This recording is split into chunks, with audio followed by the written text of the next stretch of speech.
Episode 8 అబద్ధపు నీడ.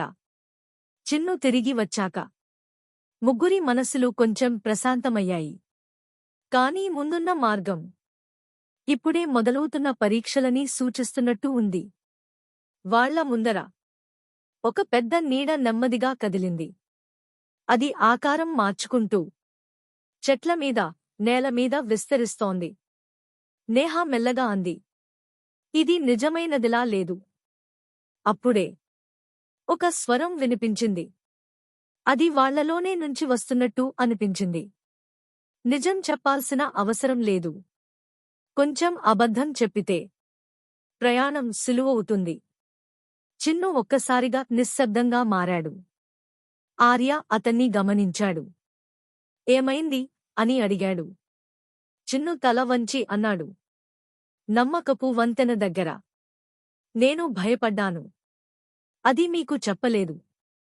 ఆ మాటలతోనే నీడ ఒక్కసారిగా పెద్దదైంది. చుట్టూ చీకటి పెరిగింది. నేహా అర్థం చేసుకుంది. ఇది అబద్ధం వల్ల పెరుగుతోంది. ఆర్య ముందుకు వచ్చి గట్టిగా అన్నాడు, మనం నిజాన్ని దాచకూడదు. అతను కొనసాగించాడు, నాకు భయం వేసింది. కాని మీ ముందు బలంగా కనిపించాను.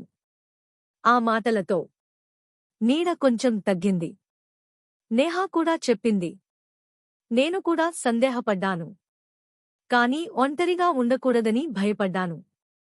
ముగ్గురూ తమ భయాలను ఒప్పుకున్నారు. అప్పుడే నీడ మెల్లగా పలుచబడింది. చీకటి క్రమంగా తొలగిపోయింది. భూమి మీద ఒక వెలుగు గీత కనిపించింది. అది ముందుకు సాగుతున్న దారిని చూపించింది.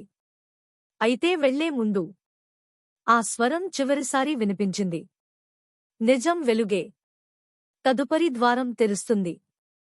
ముందు ఒక పెద్ద రాయి ద్వారం మెల్లగా తెరుచుకుంటోంది. అదే ద్వారం వెనుక ఈ ద్వీపం అసలు రహస్యానికి దగ్గర తీసుకెళ్తుందేమో.